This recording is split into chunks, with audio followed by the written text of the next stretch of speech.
उनके मुताबिक एक टीवी शो यानी एक डिबेट में जो उनका बयान है आपत्तिजनक, उसे लेकर उन्हें धमकियां मिल रही हैं। लेकिन इस बयान को लेकर के जिसे आपत्तिजनक कहा जा रहा है, जो आपने बयान दिया है, उसके बाद से आपको धमकियां मिल रही हैं या फिर ऑल्ट न्यूज़ के जो फैक्ट चेकर है उन्होंने ट्वीट किया उसके बाद से मिल रही है? देखिए, सबसे पहले तो जो मैंने कहा है, मैंने कुछ रिलीजियस स्क्रिप्चर्स से पढ़ के बोला है। तो अगर आपको आपत्तिजनक लगता है तो वो तो सवाल ही बदल गया फिर, क्योंकि मेरी मंशा नहीं है कि मैं किसी भी धर्म विशेष की कहीं पे भी उसके खिलाफ नफरत फैलाऊं या इंसल्ट करूं या गाली गलौज करूं या फिर माहौल खराब करूं।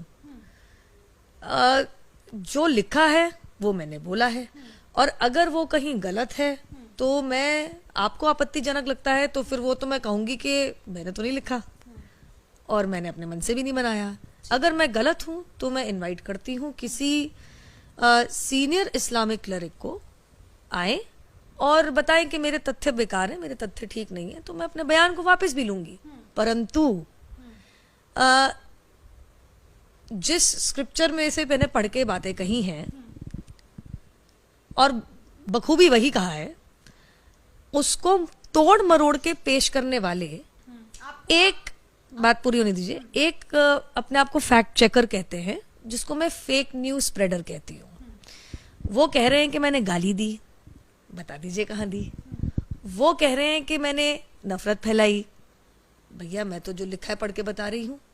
वो कह रहे हैं कि कहीं ना कहीं मैं माहौल खराब करने की और एक तरीके से हेट स्पीच टाइप कर रही हूँ। एक तो मैं बात बता दूं आपको, ये जो कह रहे हैं, जिन्होंने इसको ट्विस्ट मारा है, माहौल उन्होंने खराब तब से किया जब उन्होंने झूठ बोला, और उनका नाम है मोहम्मद जुबैर, और वो एक so called fact check Alt News करके चलाते हैं। मैं उन्हें फेक न्यूज स्प्रेडर कहती हूँ कि जैसे मैंने उनसे पूछा कि आपने पूरी डिबेट क्यों नहीं अपलोड करी और आपने सिलेक्टिवली हेविली एडिट पोर्शन क्यों अपलोड किया, तो जवाब देने की जगह और फैक्ट चेक करने की जगह मुझसे कहते हैं कि जिस अन्य चैनल पे गई थी उस पे धर्म संसद की वीडियो अपलोड कर लो। भाई साहब, आप बहुत बड़े फैक्ट चेकर बताते हैं अपने आप को, जैसे मैं कहती हूँ फेक न्यूज स्प्रेडर। ना तो मैं किसी मीडिया चैनल में काम करती हूँ और धर्म संसद में ना तो मैं हिस्सा थी वहां पे, और ना मैं धर्म संसद का यहाँ सपोर्ट कर रही हूँ। मेरा सवाल आपसे ये है कि आपत्तिजनक शब्द इसलिए मैंने कहा क्योंकि अगर आपको वो आपत्तिजनक नहीं लगता है तो जो आपने कहा, जिस एडिटेड चीज़ को मतलब जो एडिटेड पोर्शन है जिसको डाला गया है मोहम्मद जुबैर की तरफ से, उस बयान को आप दोहरा सकती हैं? देखिए, साफ बात तो मैं इतनी कहूंगी कि अब ये मामला सब जुडिस है। जिस तरीके की 70,000 प्लस मुझे जान से मारने की धमकियां आई हैं, और मैं आपको बता दूं तो भारत से नहीं विश्व भर से आ रही हैं। क्या आया है मेरे लिए? गुस्ताखे रसूल की एक ही सजा, सर तन से जुदा। क्यों? क्योंकि मोहम्मद जुबैर ने कहा कि मैं नफरत फैला रही हूं। क्या आ रहा है कि मेरी माता जी का सामूहिक दुष्कर्म हुआ तो मैं पैदा हुई, और इसीलिए मेरा और मेरी बहन के साथ सामूहिक दुष्कर्म होना चाहिए। क्यों? क्योंकि मोहम्मद जुबैर ने, जो ऑल्ट न्यूज वाले हैं, उन्होंने कहा कि मैं गाली गलौज कर रही हूं। तीसरा, कि मुझे और मेरे परिवारजनों को जान से मारना पड़ेगा। क्यों? क्योंकि मोहम्मद जुबैर ने कहा कि मैं नफरत फैला रही हूं।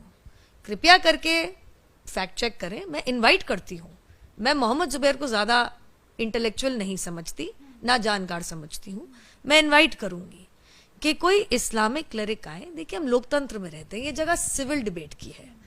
अभी मुझे कुछ थ्रेट्स आई हैं जिसमें मेरे बलात्कार के साथ ये कहा गया है कि हमारे कृष्ण भगवान तो सामूहिक बलात्कारी थे, फोटो के साथ आया है। अब कृपया करके मुझे बताइए, मैं या किसी के भी नाम मुंह से आपने सुना है कि भैया जान से मार दो, बलात्कार कर दो? सुना आपने किसी के मुंह से? जिस तरीके का ये टारगेटिंग चल रही है, जिसमें करीबन 1 लाख मैसेजेस 70,000 बार पढ़ चुकी, मैं मजाक नहीं कर रही हूँ। अब तो 80 हो गया होगा कि मैं परेशान होगी, कितना फॉलो कर लूंगी सोशल मीडिया पर, फोन कॉल। सुबह मेरे पुराने घर पे तो लोग एकत्रित हो गए थे पूछने के लिए नुपुर शर्मा कहाँ है। मैं आपके द्वारा आपके माध्यम से, देखिए सिविल सोसाइटी में इस चीज की जगह नहीं है, विचार विमर्श करिए, अच्छी बहस करिए, तथ्य अगर है तो उसके ऊपर दूसरा तथ्य दीजिए, अगर मैं कुछ कह रही हूँ गलत है तो आप उसको नकारिए, बताइए कि मैं कहाँ गलत हूँ, मैं अपना बयान वापस लूंगी। लेकिन जवाब में अगर आप मुझे मेरे परिवार के साथ सामूहिक दुष्कर्म, सर तन से जुदा और जान से मारने की और खून खराबा करने की और माहौल बिगाड़ने की बात करेंगे, सिर्फ भारत से नहीं आ रही है, पाकिस्तान से, इंग्लैंड से, दुबई से, साउथ ईस्ट एशियन कंट्रीज से और ऐसी तमाम जगहों से आ रही है।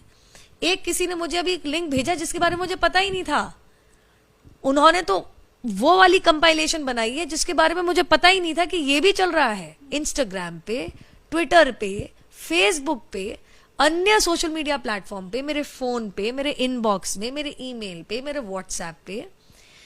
मैं इतना कहना चाहूंगी, अगर मुझे या मेरे परिवार में से एक सिविल सोसाइटी की डिबेट की जगह अगर मुझे या मेरे परिवारजनों में से किसी को भी इतनी सी भी हानि हुई तो उसमें 150% मोहम्मद जुबैर जिम्मेदार है, क्योंकि उन्होंने नकली, फर्जीवाड़ा, फेक न्यूज फैलाया। फैक्ट चेक करने की जगह, सिविल डिबेट करने की जगह उन्होंने एक heavily edited selective video upload किया और जब उनसे पूछा कि आप सब कुछ दिखाइए तो उन्होंने बात से मुकर के बिल्कुल डाइवर्जन मार लिया। जो वीडियो मोहम्मद जुबैर ने शेयर किया है वो डिस्टॉर्टेड है। मैं आपको कह रही हूं वो हेविली एडिटेड है और अब मामला सब जुडिस है। मैंने अपनी कंप्लेन दर्ज कर दी है। इंटेलिजेंस इनपुट से मुझे पता चला है कि मुझे और मेरे परिवारजनों को ये सिर्फ हल्की नहीं है, बहुत सिवियर डेथ थ्रेट है। तो मैं पूछना चाहती हूं कि अगर किसी के स्क्रिप्चर से कुछ पढ़ना बोलना अगर मार काट की थ्रेट और धमकी इनवाइट करता है तो फिर आदरणीय सर्वोच्च न्यायालय ने जो कहा था कि हम एक फ्रीडम ऑफ स्पीच की कंट्री है and free speech and dissent is a safety valve of a democracy, तो क्या वो सही नहीं था?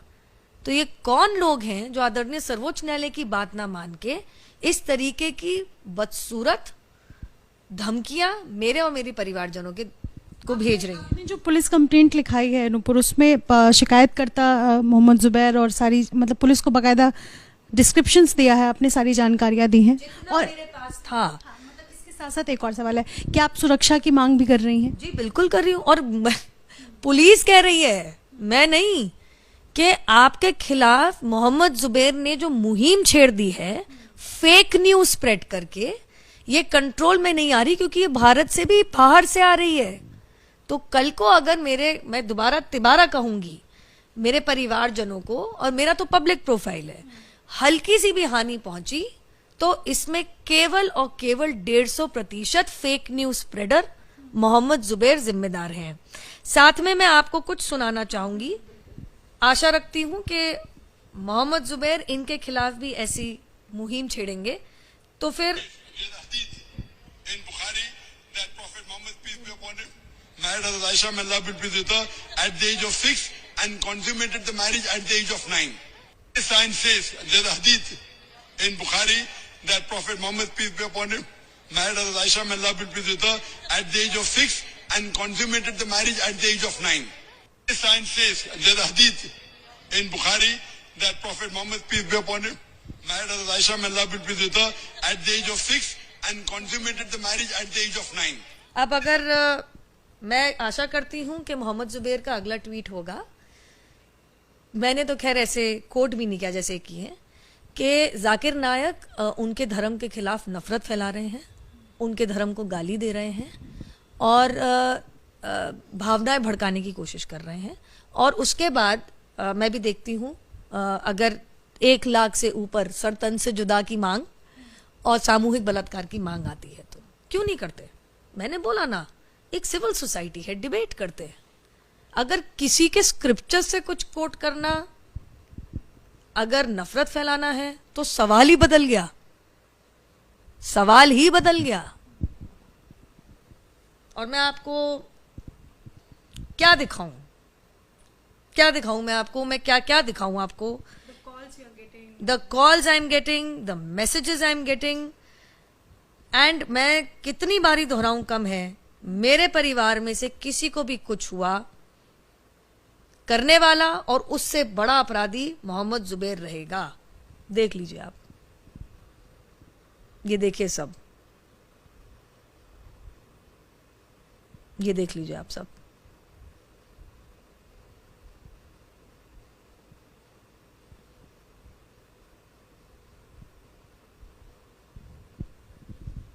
आपको फोकस करना है, अब देखिए।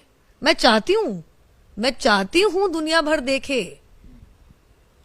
ये सभी एक ही समुदाय के लोगों की तरफ से आपको कॉल्स आ रहे हैं, मैसेजेस आ रहे हैं? मुझे तो लोग बना के भेज रहे हैं, मुझे बता रहे हैं, इसको कंपाइल करके भेजा है हमारे एक समर्थक ने कि दीदी आपके खिलाफ बहुत सीरियस मामला चल रहा है, कौन कौन से शहर से, कौन कौन से वो लोग अपने आप। मेरे पास सच में इतना समय नहीं है अभी कि मैं 1 लाख पढ़ूं। मेरे को अगला 1 महीना लग जाएगा, मैं आपको बता नहीं सकती और बयान नहीं कर सकती कि मैं इकट्ठा ही नहीं कर पाऊंगी कहां कहां से किस किस तरीके की धमकी मुझे आई है। और आज तो सुबह जैसे मैंने आपको बताया, मेरे पुराने घर के अंदर लोग एकत्रित हो गए पूछने के लिए कि नुपुर शर्मा कहाँ है। ये बकायदा मैंने commissioner of police Delhi headquarter में मैंने करी है। नेचुरली जब पुलिस ही कह रही है कि आपकी जान को खतरा है। शुक्रिया बातचीत करने के लिए। तो नुपुर शर्मा इस वक्त ना सिर्फ उनके धमकी भरे कॉल्स मिल रहे हैं, रेप थ्रेट्स और तमाम तरह की चीज़ें और उनको और उनके परिवार को मिल रहे हैं। और इस बीच नुपुर शर्मा का कहना है कि अगर उनको और उनके परिवार को कुछ भी होता है तो इसके पीछे कहीं ना कहीं जिन्होंने फैक्ट स्प्रेड की जगह पर गलत मैसेज फैलाया है, यानी मोहम्मद जुबैर, वो जिम्मेदार होंगे। अपने सहयोगी डीसी मंजू के साथ नितिश्री, एबीपी न्यूज़ दिल्ली।